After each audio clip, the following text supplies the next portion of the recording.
Hi, welcome back. Well, you're still here, so that means you're still thinking about it. So now it's time to get down to brass tacks. How do we go about this journey to better health? Nobody likes to take their measurements, especially at the beginning. And nobody likes to step on the scales, especially when they've let kind of their weight get out of hand and their health is a little bit poor. But you need to do that. You can't rejoice in how far you've come if you're not willing to recognize where you currently are. So let's do that, okay? And you have to take your weight.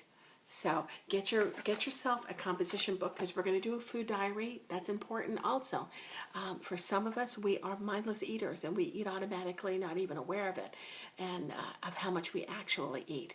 So a food diary is going to be important. Now, if you have a bullet journal, then create a new page in your bullet journal for that.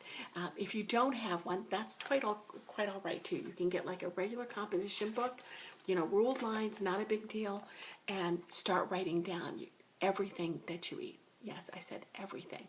The one commitment that you have to make for the first week is not even to stop eating something,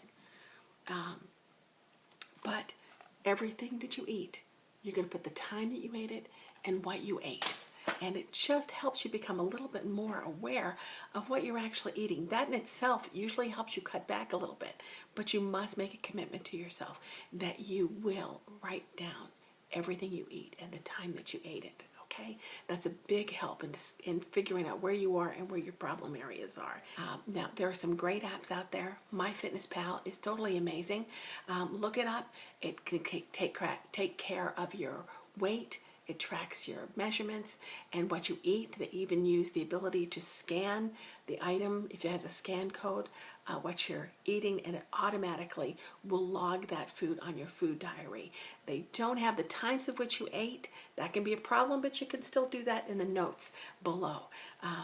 But start being aware of exactly what you're doing.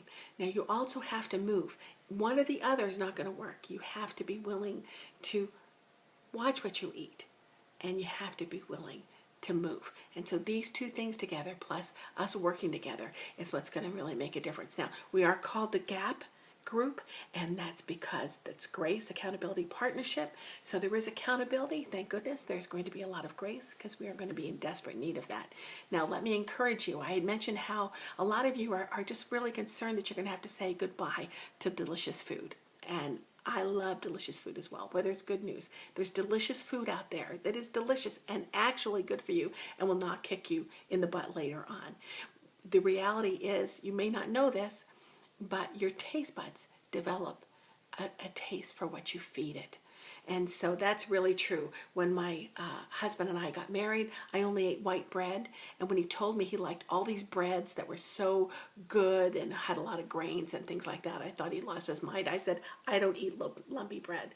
Well, now not only do I eat it, but I make it and I love it. So there's hope for all of us, okay? So go for it today, and we'll see you later. Ready? Get your journal. Let's get going. See you later.